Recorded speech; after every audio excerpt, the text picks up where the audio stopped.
Hello, everyone. Welcome to today's December Daily News Report as well as ongoing Iryna Zarutska murder updates here in Charlotte, North Carolina. If you're a subscribed member of the community, then welcome back. I keep you in the loop on what's happening in our community and happening in our world so you can make the world a better place. And before we jump into today's news update, if you've been watching this channel for a while, I would love to invite you to check out my Spanish language channel. It is available now, and I will have a link down below in the description box for you to check it out. And I'll be sharing some fun things over there that I won't share here, like recipes. Alright, first up for today. The man accused of murdering Ukrainian refugee Iryna Zarutska has had his first court appearance. For those who don't know, 23-year-old Iryna was brutally attacked on a Lynx light rail in Charlotte, North Carolina. She was on her way home from work when she was approached by a man, allegedly homeless, who pulled out a knife and repeatedly stabbed her. Sadly, she passed away at the scene. Now, this horrific attack happened right here in Charlotte, North Carolina. As many of you know, I live less than 10 minutes away from where this happened. And to see something this heinous happen here is really concerning. As the investigation progressed, police were able to identify the suspect as 34-year-old Malik Idris, who is originally from Pennsylvania. Now, the day after the murder, police released this photo of Mr. Idris, and he turned himself in later that evening. During his first court appearance, he was given a $1 million bond and was charged with murder in the first degree.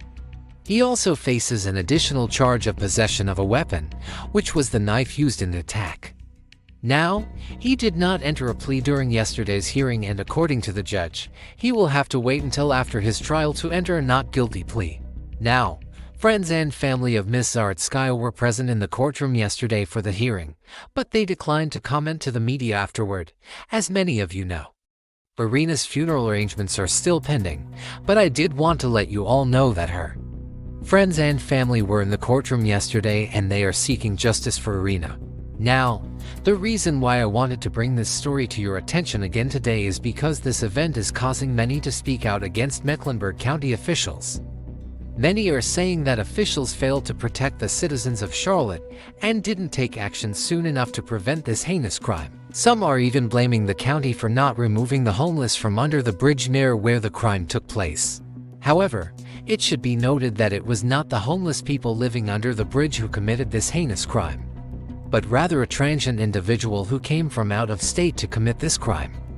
Still, many are questioning whether the area was safe. The area where the incident occurred is known to be an area where many homeless people stay. And just last month, a woman reported being assaulted in the exact same spot. Additionally, there have been multiple reports of individuals experiencing harassment and intimidation while riding the light rail, especially late at night. So while there's no excuse for this horrific crime that happened to Iryna, many are calling on officials to ensure public safety on our light rail system. In response, the chairman of the Lynx Blue Line Committee said the system is safe, but acknowledged that there are issues that need to be addressed. He went on to say that Lynx is addressing safety concerns through increased patrols with both uniformed and plainclothes officers. They're also working with outreach teams to try and connect homeless individuals with services. Additionally, Lynx is exploring adding security cameras at stations and on vehicles, which could help deter future attacks and provide evidence for investigations. Now, while these measures are being taken, it remains to be seen whether they will be enough to prevent future attacks and ensure the safety of all riders. Next up, another topic gaining a lot of attention in Charlotte, North Carolina is the fact that some local news stations are covering the Iryna Zarutska murder and others are not. Now, one reporter here in Charlotte actually posted this online and it quickly went viral. Now, this reporter, WBTV's Richard Elliott, posted a screenshot comparing the front pages of two local newspapers, the Charlotte Observer and the Charlotte Ledger. On the left is the front page of the Charlotte Observer and on the right is the front page from the Charlotte Ledger. Now, the Charlotte Observer ran a story about the suspect in Iryna's murder being denied bond, while the Charlotte Ledger ran a completely different story about the University of North Carolina at Charlotte football coach being fired. Now, This tweet quickly went viral, with many criticizing the Charlotte Observer for focusing on a story that was already covered by other news outlets and not giving proper coverage to Iryna's murder. In response to the backlash, the Charlotte Observer issued a statement saying, "We made a decision to cover the denial of bond in this case because it was new information in a story that we have been covering since Tuesday. We sympathize with anyone who has lost a loved one and understand how difficult this time is for the family and friends of Ms. Zarutska." Now, on the other hand, the Charlotte Ledger, which is a digital-only publication focused on business and politics, said that they decided to run the story about the football coach being fired because it was a bigger deal for the community.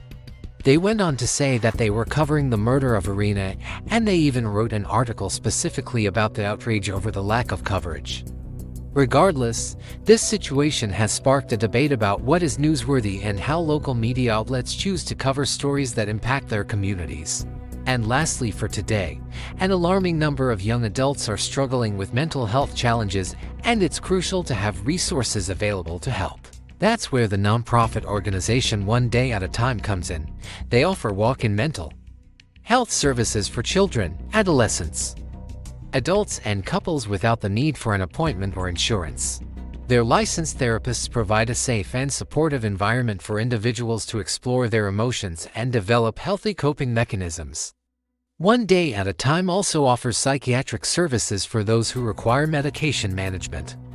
If you or someone you know is struggling with mental health, please reach out to One Day at a Time. You can call them at the number provided below or visit their website to learn more about their services. Remember, there's no shame in seeking help and taking the first step towards better mental health. Alright, that's all I have for you today. Please don't forget to like and subscribe to the channel.